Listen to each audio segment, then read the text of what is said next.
welcome to Tucker Carlson Tonight. I'm Ed Henry, and again for Tucker. The White House keeps saying there's only one president at a time. But the question tonight is, who is that president? Since world leaders from Moscow to London are now saying for the first time they're already looking past President Obama. So where is that one president, in Hawaii or Florida? After all, it certainly seems like American diplomacy is being conducted, at least in part, from Palm Beach, where a short time ago, President-elect Donald Trump used Twitter to congratulate Vladimir Putin for dismissing those U.S. sanctions imposed by Mr. Obama. The Russian president said he's not really going to bother to respond until he sees how Mr. Trump handles all of this, leading the president-elect to tweet, "Great move on delay by V. Putin. I always knew he was very smart." To be fair and balanced, we will press two key Trump allies on whether it's such a good idea to continue to appear so cozy with a leader in Russia who rules with an iron fist. But we'll also explore Mr. Obama's fading power. Today, he was even dissed by the British, with whom we are said to have a special relationship diplomatically. Now, apparently, not so special. British Prime Minister Theresa May unexpectedly scolded Secretary of State John Kerry, saying it was inappropriate to spend so much time attacking Israel earlier this week. That was widely seen as a sign that even the British are done with the Obama years and waiting for the Trump administration to get going. So some major developments to chew over, though tonight we'll also get you ready for New Year's Eve. Several live reports. We'll make time for some other intriguing stories. Maybe it's not surprising that yet another singer tonight is saying she will not perform at Donald Trump's inauguration. But can you believe that she went so far as to say it's because she could never, quote, throw roses to Hitler? Oh, and did I mention that this flamethrower is not a Hollywood liberal? She's a performer for the Mormon Tabernacle Choir. Wow. And we'll also check in on Lindsay Lohan's latest exploits, because why not? Tucker has given me the keys to this place for just one more night. So let's have some fun. But first, the very serious stakes tonight for American foreign policy. Let's get right to the former director of the CIA, James Woolsey, who's also a senior Trump advisor. From Israel to Russia, Mr. Director, it really looks like on his way out the door, President Obama is blindsiding the president-elect. Well, I think President Obama is not taking any particularly effective action against anyone. He's barely getting by. His propensity for dealing with what his White House calls the narrative, starting with the story you want and working backward to the facts, and then if the facts don't mesh, you kind of say whoops and sort of fiddle around with the facts. He has gotten himself, I think, into a situation where he's trying to control everything, President Obama is, but failing badly. He, for example, seems to want to be the investigator, prosecutor, judge, and jury for everything having to do with this hacking. But he's not got the credibility, I don't think, to carry it off.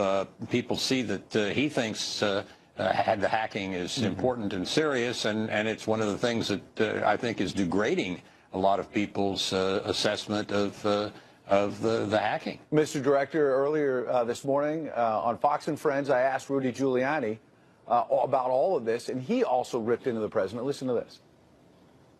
Barack Obama's made these decisions in the last 3 weeks on Israel, on Russia, and elsewhere. Is he trying to box in the president-elect? What's he trying to do? Of course. Why didn't the 18 months of hacking? Why didn't he do something about it 10 months ago? It never would have happened. After all that, and letting this go for 18 months, 2 weeks before he goes out of office, he does a bunch of these sanctions just to create a problem for Russia. I've never seen a president try to create more problems for a future president. So how, I think the big question is, how does President-elect Trump pick up the pieces on this and try to repair this key relationship with Russia? I don't know that he's got a lot of repairing to do. I think people have exaggerated the notion that by saying more or less friendly things on several occasions in response to what Putin has said, that he's somehow embracing the Russians or giving in to them. I don't think Trump has really done that. I've negotiated on 4 major treaties with the then Soviet Union.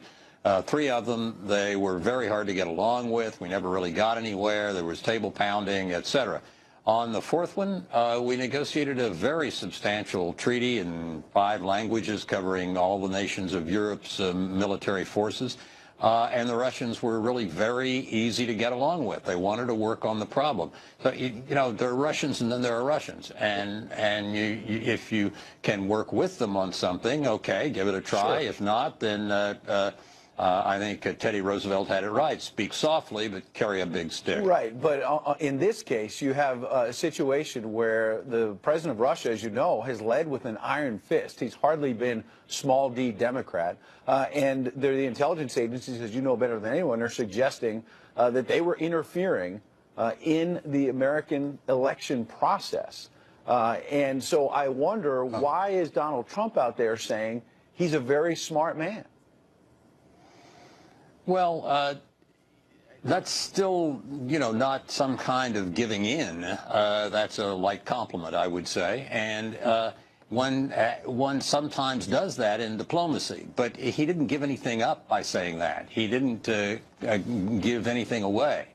And I think that it's important that Obama really has been so badly weakened by the way he has handled all this that he's increasingly irrelevant. People really don't care that much. These sanctions are a nothing burger. Yeah. They involve 35 Russian intelligence officers and their families having to move back to Russia, and probably about another 35 moving to the United States. And we closed down a couple of two summer houses that the Russian embassy. You know, so what? Right, but moving forward then, that's an interesting assessment, but moving forward, are you saying that complimenting Putin on Twitter is not a big deal and maybe opens the door to working with him on the ceasefire in Syria? Is that the Trump view, that a compliment here or there will open the door to diplomacy? I'm just stating my own views, and I think it depends on the circumstances. Sometimes Putin is being very clever in the way he's handling this. He's got this steered over in a direction such that he's making the issue of sanctions look tiny by comparison. Basically, he's using the sanctions now as an occasion to invite American children to the Kremlin for a New Year's Eve party. Yeah. I mean, he's basically kind of being brushed aside. But last question, I understand your broader point that each situation has a different push on diplomacy. But when you think back to Reagan and why Republicans thought he was good in terms of dealing with the Soviets, was that he was tough with Gorbachev, not that he was out there sucking up to him. He was tough, but he was also very friendly. He was very much in the world of wanting to get along with the Russians, but being tough where he had to be tough. He had, I think, exactly the right balance. But I don't see that anything has happened so far that would say Trump can't strike that kind of a balance, too. Okay, that'll be the last word. Director Woolsey, we appreciate you coming in. Happy New Year. Good to be with you. Today, Vladimir Putin, as the director just noted, tried to tweak President Obama again by inviting some children of U.S. diplomats to come over for a New Year's Eve party at the Kremlin. Mr. Obama, meanwhile, is spending his holiday, as is his custom, in Hawaii. And that's where we find Fox News White House correspondent Kevin Corke live in Honolulu. Good to see you, Kevin. Hey, good to talk to you, Ed, once again. And what a difference a day makes, right? Yesterday was the Kremlin and the White House going back and forth, sparring over accusations that the Russians tried to influence the U.S. election by using cyber attacks. Well, that was then, and this is now. And what I mean by that is simply this. Vladimir Putin doing something a bit unexpected today, and that's playing a bit of a game of wait and see. Now, we do have pictures from around the country. We're talking coast to coast, a similar scene, Ed, playing out. And we're talking about those Russian operatives, nearly 36 of them ordered out of the U.S. in the next 72 hours. Well, they were trying to leave their respective places of residence and business. Of course, all this in retaliation for what the White House called Russian cyber intrusion during the run-up to the election. But even as the administration closed a facility in New York and another one in Maryland, Russian President Vladimir Putin fired off what could be best described as his own "when they go low, we go high" statement. Let me show this to you and to the folks at home. Although we have the right to retaliate, we will not resort to irresponsible kitchen diplomacy, but will plan our further steps to restore Russian-U.S. relations based on the policies of the Trump administration. Of course, the Kremlin's decision, Ed, comes a day after the FBI and the Department of Homeland Security released a joint report detailing how the federal investigators are linking the Russians to the alleged hacking of the DNC. But critics still wonder and worry, frankly, if the diplomatic fallout won't have a major ramification on America's standing in the world. the world looks at our country to have peaceful and a productive and a smooth transfer of power. This type of nonsense is what I would expect from a tin pot dictatorship that just became a democracy and can't make the democratic system work. America demands better. Now, just how the Trump administration responds to the sanctions and obviously this back and forth remains to be seen. But I can tell you this, Ed, White House officials even now are warning the Trump administration not to stray too far from convention. If the next administration wants to lift sanctions against senior Russian intelligence units to make it easier for them to interfere in our elections, you can go ahead and do that. We just don't think that makes much sense. But even tonight, my friend, as I'm sure you well know, the PR battle continues. Vladimir Putin in a statement saying, listen, it's regrettable the way the Obama administration has ended. Nevertheless, we have extended New Year greetings to both the Obama and Trump families. Score one for diplomacy in that respect for Vladimir Putin. We'll see if it makes a difference into the new year. Back to you, my friend. Spreading the greeting, indeed. Kevin Core, thank you.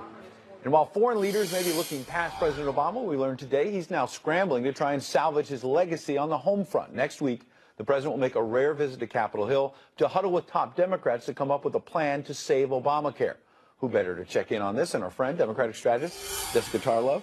Good to see you. And Good to see you. Do you think the president wishes he had done this kind of work a couple of months ago, a couple of years ago? Instead, he fought every even minor tweak to Obamacare, thinking Hillary Clinton was going to win and all was going to be well. Yes, I think it was a mistake on President Obama's fault to not recognize that there were little tweaks that could be made to make Obamacare better for the American public. I mean, something that Hillary Clinton talked about in the campaign. Right, absolutely. She had to. Remember when she said you can't throw the baby out with the bathwater, but there are things we can do here. I mean, one thing I never understood why they fought so hard was just purchasing insurance across state lines. Yeah. You know, Simple allowing steps that more Republicans are competition, pushing. right? So the Democrats could look like we're willing to compromise a little bit. But I think that he knew going out of this that this was his signature legacy item, and he wanted it the way that he wanted it. So how do Democrats read it now? Because you remember in the first interviews he did, Donald Trump as president-elect with our own sister publication, the Wall Street Journal, as well as 60 Minutes, he suggested he was going to keep parts of Obamacare. Absolutely. So, but then he sort of, when conservatives pushed back on that, suggested, well, we're still going to repeal it. Keep some things. Oh, you mean when he became a conservative, when that transfer happened somewhere in the middle of the campaign? Well, that's your characterization, so walk me through it. What are Democrats thinking about how much of Obamacare can survive? Well, I think that we know keeping kids young adults on their insurance until 26 has to stay. That's popular on both sides. And also the pre-existing conditions clause. But what's difficult there is that means then that you need the mandate. And that's something that Republicans hate. You have some of the goodies, so how do you pay for it? Exactly. Republicans have another challenge, to be fair here, which is Bloomberg had a piece on this, which is after several years of talking about repealing Obamacare, it looks like, quote, they haven't come to a consensus in the House and the Senate about the possible replacement plans. They don't know, point B. That was from Douglas Holtz-Aiken, a Republican economist, telling that to Bloomberg. So are Democrats thinking strategically, and is that part of what President Obama is going to do behind closed doors next week, if you can give us a sense that Republicans still don't have a plan B? Absolutely, and that Democrats should hammer that to say, okay, they're going to come in here, over 20 million people have gotten insurance. What are you going to do for those people? Because Donald Trump made it clear. It was one of my favorite things that he actually said over the course of the last... Wait a second, that's news. Yeah, there are like 3 other things probably, but I'll have to think of them. When he said, we're not going to kick people off insurance, right? We can't have people dying in the streets, as it were. And then I think you had that congressman who said, you don't necessarily need to go to the ER with a broken arm, like my kid broke his arm and we just waited it out. That can't happen. And that's not a policy. Politically, it's probably unsustainable. It's a big mistake. And also, if you look at where the polls are right now on this, the Kaiser Family Foundation, their healthcare poll, shows it's basically split approval at this point. And in the last few months, we've seen 25% more Republicans want the law to stay, but to be tweaked rather than repealed. Real quick, I want to play this bite. President Obama, President-elect Trump, just days after the election, this is how it went. My number one priority in the coming 2 months is to try to facilitate a transition that ensures our president-elect is successful. Because if you succeed, then the country succeeds. This was a meeting that was going to last for maybe 10 or 15 minutes, and we were just going to get to know each other. We had never met each other. It started out almost like a bromance. Yeah. Like, we're going to, you know, we spent so much time. It was like the Twilight Zone day. But I remember now, thinking, what is happening? But now it appears like the Obama White House is throwing stink bombs out there and saying, look what we can do on Mideast peace, Russia. Yeah. Let's just make it as difficult as possible. I think the Mideast piece part here is the most difficult one. I mean, doing that with 22 days out. I actually think it's handing Trump a pretty good deck that now he has another best friend in Netanyahu. So he has Putin and Netanyahu. One of those I like better than the other. But I think that's a good thing for him. But, and low expectations, because nobody thinks the bar Mideast has peace. never been lower for anyone than Donald Trump, right? I mean, we talked about this going into the debates. As long as he doesn't really blow it, people are going to think that he won, and some did. Depends what poll you were looking at. He kept exceeding those expectations. He did, and he ended up winning the election. So you have it there. But with the bromance thing, it was interesting because I think it's important, obviously, for President Obama to make this a smooth transition. You know, country above party and all that jazz. But at the same time, he was still sitting there staring at a guy who was one of the leading birthers, right? Who said that he founded ISIS. And those are things that are hard to get over. Come back apart. Well, I think also in Donald Trump, he doesn't stick to something for that long himself. If something upsets him, he's going to tweet about it. Jessica Tarlov, we appreciate your Thanks, insights. Happy New Year. Nice seeing you in the 7 p.m. slot. All right, good. Appreciate it. Let's head down to Palm Beach, Florida now, where we find our man at Mar-a-Lago, Peter Doocy, live outside what you might call tonight the Southern White House. Good to see you, Peter. Yeah, it is the Southern White House. Good to see you too, Ed. And 3 weeks from tonight, Donald Trump will become the most powerful man in the world. But tonight, he is also a media critic, tweeting about the recent coverage today and last night of his response to the Obama administration punishing Russia. He wrote this: "Russians are playing CNN and NBC News for such fools. Funny to watch. They don't have a clue. Fox News totally gets it." That post about the Russians playing American reporters was the second thing Mr. Trump tweeted about Russia. Both of them seemed favorable enough, and it was just one day after he announced he would listen to high-ranking intelligence officials who have expressed tremendous confidence that Russia was responsible for interference with the American election. Mr. Trump today had 10 meetings, and there seemed to be as big a focus on finding the next agriculture secretary as any other day during the transition. That is one of the 4 remaining cabinet-level positions unfilled at the end of the year. Susan Combs, a former Texas Ag Commissioner, was here. So was Henry Bonilla, a former Texas Congressman. Howard Lorber, president of the Vector Group, which is a real estate and tobacco company. And then Al Hubbard, a one-time economic advisor in the George W. Bush White House, all part of the official schedule. The highest profile guest today, though, at Mar-a-Lago was the world-famous actor and model Fabio. That's who Mr. Trump was hanging out with at the end of the day. Tomorrow night, though, he's going to have 800 guests over for a glitzy New Year's Eve party in the Grand Ballroom. We saw them setting up for it last night. It looks like it is going to be quite a spectacle. And then it's going to be up to Trump Tower, which he's going to call home for just the next 2 Fridays. Peter Doocy, he totally gets it as well. Peter, Happy New Year.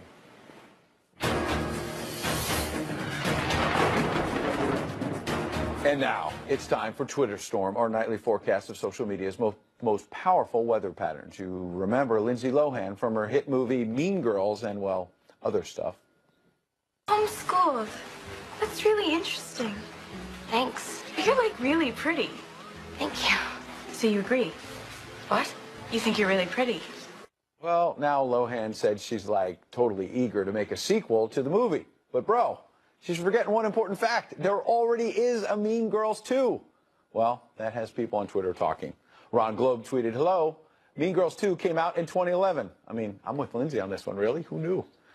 Twitter user Stefano had another perspective. He said, "Mean Girls 2 was already made and it was a disgrace. We can sweep that one under the rug and replace it for this one." Fair enough. Life of a Blonde added a little spice. "I love the fact that Lindsay Lohan doesn't even consider Mean Girls 2 as the real Mean Girls 2. And Girl Meets Blu-ray said, Mean Girls 2 could be awesome, actually. Though Blu-ray left us hanging, why would it be so awesome? We may simply never know."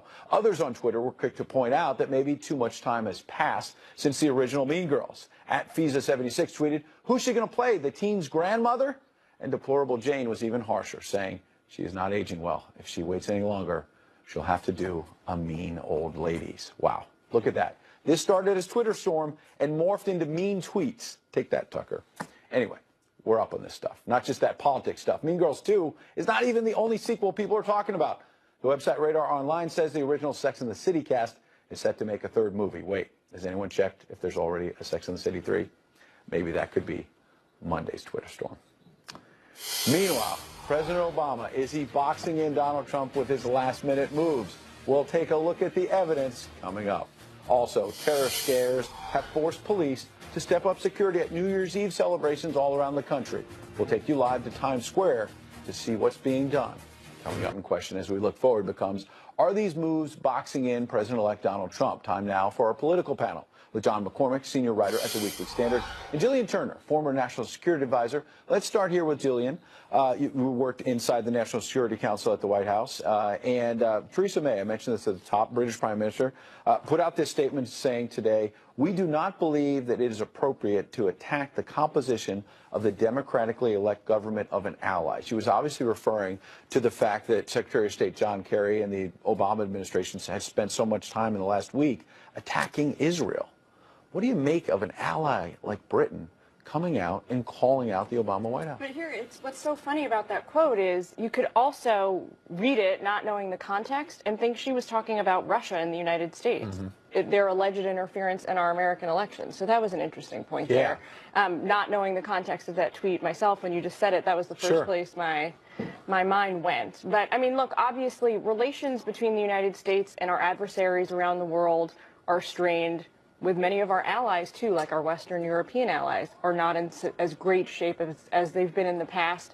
You know, the EU is undergoing its own identity crisis. But I think on the issue of if these sanctions sort of are going to cramp Donald Trump's ability to get done what he wants to vis-a-vis Russia, you can make that argument. But I was thinking about this earlier today, and in a certain sense, it's actually going to be helpful for Donald Trump because I think there's been such a backlash against the way the administration has handled this that it's almost going to free Donald Trump up to engage even more closely with Russia. Interesting. You follow that logic? Sure. I want to bring John in, though, because, John, I pressed this with Director James Woolsey, the former director of the CIA, and he was having none of the idea that maybe it looks bad for Donald Trump to be cozying up so much on Twitter and elsewhere with Vladimir Putin. But there are Republicans like Adam Kinzinger, who was on Fox earlier today, expressing real concern within the Republican Party that maybe the president-elect is too close to Russia.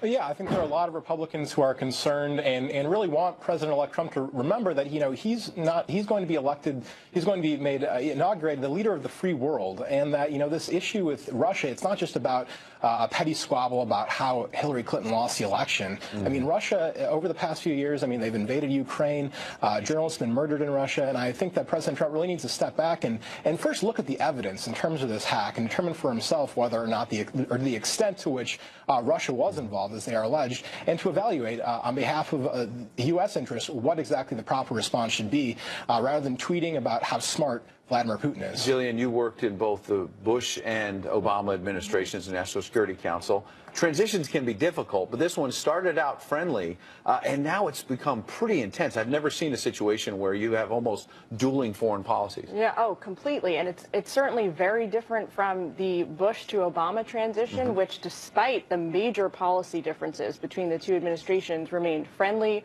remained cordial, remained very tightly knit. The transition teams were working together for like 6 months before the end of the Bush administration.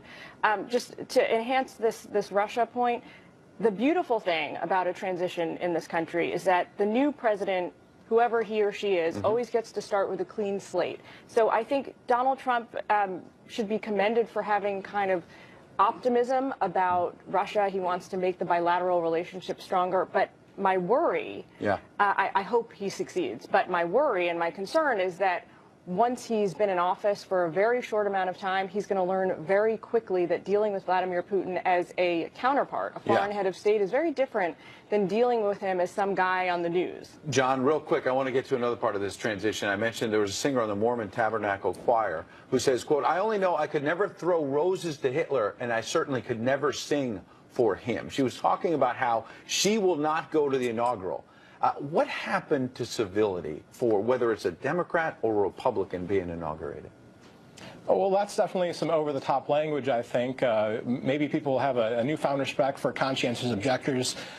You know, the Obama administration wasn't too friendly to them, whether it was Little Sisters of the Poor. Maybe President-elect Trump and Vice President elect Pence can show some sort of magnanimity towards those who don't respect them and kind of brush it off. Yeah, and move on. Happy New Year, and maybe start fresh. Yeah. John, Jillian, we appreciate you coming in. Happy New Year. Thank you. Happy New Year.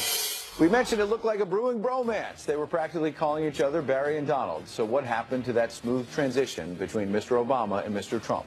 An influential congressman, a key ally to the president-elect, will join us to talk about that. But first, Alexa, can you solve a murder? Investigators are calling on Amazon to release information on one of their Amazon Echoes that may have witnessed a murder. Kimberly Guilfoyle's here with that story next. One of this year's hottest Christmas gifts may help solve a murder. A warrant has been issued in a major murder case in Arkansas for an Amazon Echo. The device is only activated after a user says the activation word, Alexa. Then it will read you the weather or let you buy something, of course, on Amazon. But it can also record snippets of conversation in that room that are then sent to the Amazon cloud. So investigators in Bentonville want information from an Echo belonging to James Andrew Bates, who's accused of strangling a man in a hot tub. Amazon has twice denied that request. Here now is Kimberly Guilfoyle, former prosecutor, co-host of The Five, of course. We've got a hot tub, we've got an Amazon device, and a whole lot of questions, Kimberly, about privacy. Well, I'm an expert on Amazon devices named Alexa and hot tubs, actually.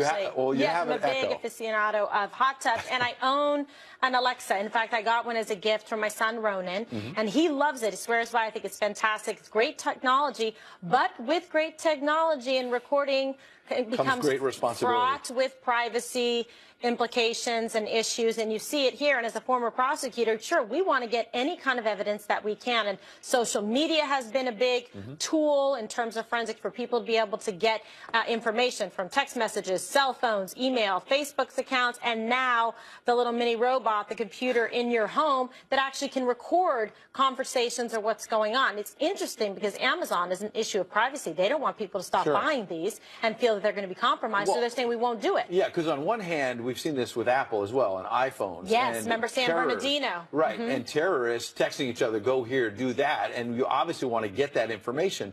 But when someone buys an Amazon Echo to, you want to say, play this dance track, play this music, What's the weather? Tell you're me not a joke. expecting that they're eavesdropping on you.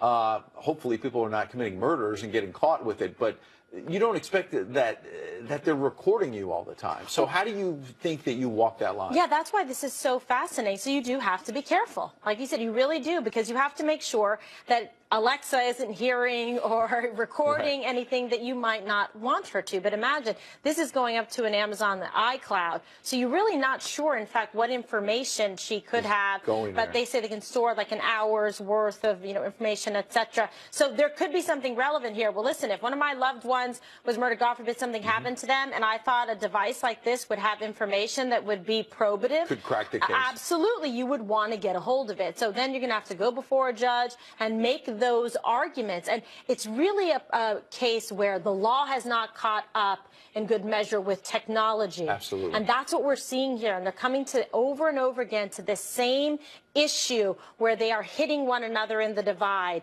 And so now the courts are going to have to make some rulings, establish some precedents in this area, because it keeps coming up over and over again. And like you said, so important with respect to the terrorist investigations, also preventing acts from occurring too. You want to make sure and not just talk about it and investigate it after. You want to preempt it. This weekend, happier talk, not about a murder case, but you and Bowling get together. Eric We're Bowling. going to kill it on New Year's Eve. So Fox has you. You're the A team. You guys did it together last year as well. And it went what really can we well. expect? Because everybody wants to know what's going to happen in Times Square. Yeah, we're pretty excited because last year we had our little safe space. We were up on top of the Knickerbocker. Now we're going to get down and dirty. We're going to be in Times Square with everybody, with the people. We're taking it to the people. So anything can happen. I've done 8 New Year's Eve shows for Fox News Channel. I know, the gift that keeps on giving. Just ask Kimberly. She'll do it. And now I'm excited because we're going to be right there. So you're on a riser with the people? Well, we're going to go down into the crowd, actually. And so that's going to be fantastic. So this is a mosh pit. Yeah. But that's where the energy is. You have people who have really changed all their life plans, saved up everything to be in Times Square, the bucket list, to be there when the ball drops in New York City in Times Square. So I'm excited. And we have an incredible team with us, Jesse and Kennedy, and Tyrus is with us. And so, We won't miss it. Happy New Year. We're looking forward to all your great absolutely. coverage. Thank you. And everyone at home, don't forget to watch Kimberly and Eric Bowling on New Year's Eve. Fox's All-American New Year from Times Square starts tomorrow, 8 p.m. Eastern, Don't miss it. And tonight, Kimberly is doing double duty. She's appearing on O'Reilly after this and hosting Hannity. Tune into Fox News Channel throughout primetime tonight. And we have your one-stop shop for all New Year's news. Want the weather? We got it. Want to know what's being done to keep millions of people safe, which is more important? We have that too. That's all coming up. But first, is President Obama blindsiding Donald Trump? One longtime congressional Trump supporter is here to weigh in on that. Next. Bring in the new year with the Fox News Channel. Kimberly Guilfoyle and Eric Bowling host live from the heart of New York. Our must-see coverage starts at 8 p.m. Eastern New Year's Eve, right here on Fox News Channel. The White House has taken some major actions, and of course, not everyone is thrilled. Andy Card, a White House chief of staff under President George W. Bush, had this to say. Quote, I tend to believe that outgoing presidents should be as respectful of the burden of the incoming president as they can be, and not try to saddle the incoming president with obligations that weren't readily anticipated. And so I do feel there's a little blindsiding going on. Joining us now is Wisconsin Congressman Sean Duffy, a longtime Trump supporter. Good to see you, Congressman. We appreciate you coming in. What do you think about Barack Obama blindsiding Donald Trump on the way out the door? Well, I think he is blindsiding Donald Trump. I mean, here you had this love affair going on when they first met after the election, and now that bromance is on Skid Row because you have Barack Obama, who's in essence going to the UN with the Israeli resolution. We have Arctic drilling. Now we have sanctions on Russia. We've had Obama come out and say that he would have won the election against Donald Trump. Mrs. Obama saying that now we're going to know what no hope feels like. So I think this has been a personal affront to Trump, and I think these two men are growing further apart. They have different views of the world.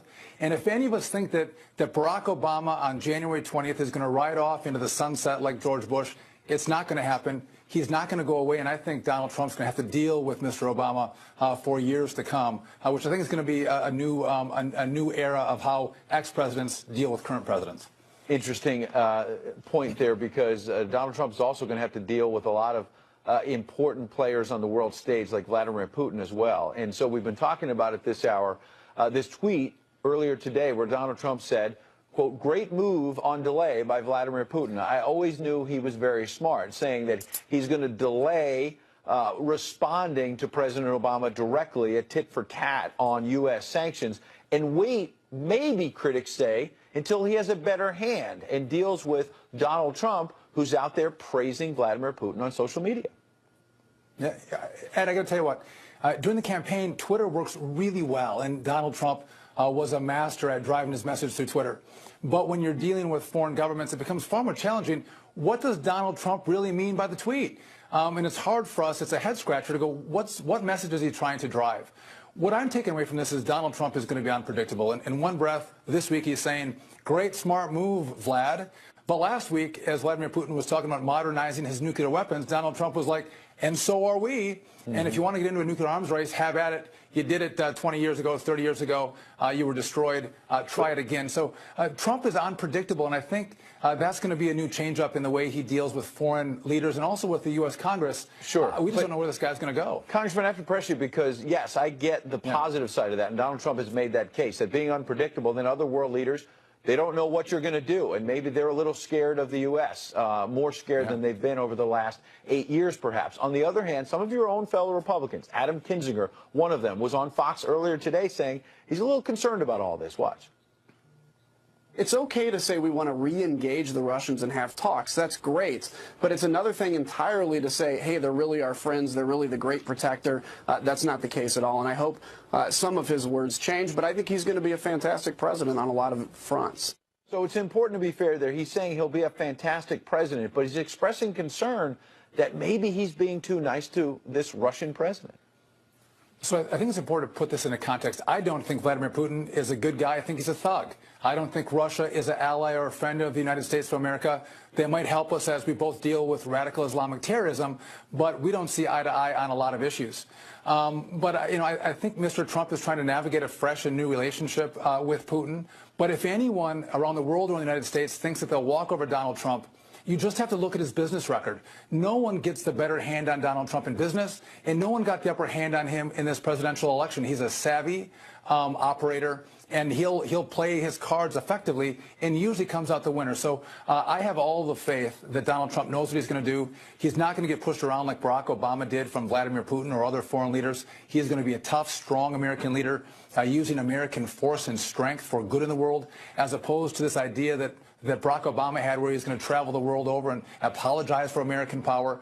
I think that transition of Obama weakness to Trump's strength, I think, is going to be seen on day one, and it's going to be a positive for the kind of respect that the rest of the world has towards America. Look back, Ed, on playgrounds in America, strength is respected, weakness isn't.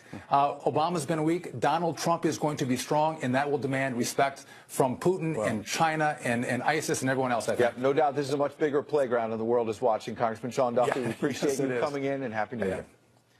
You too. You've seen Phil Keating all over Fox News, but did you know he can sing in Japanese? I didn't know that. He'll explain when he steps into the friend zone. It's time now for the Friend Zone, where we invite one of our friends from within the building here at Fox, maybe even somewhere in beautiful Miami, onto the show.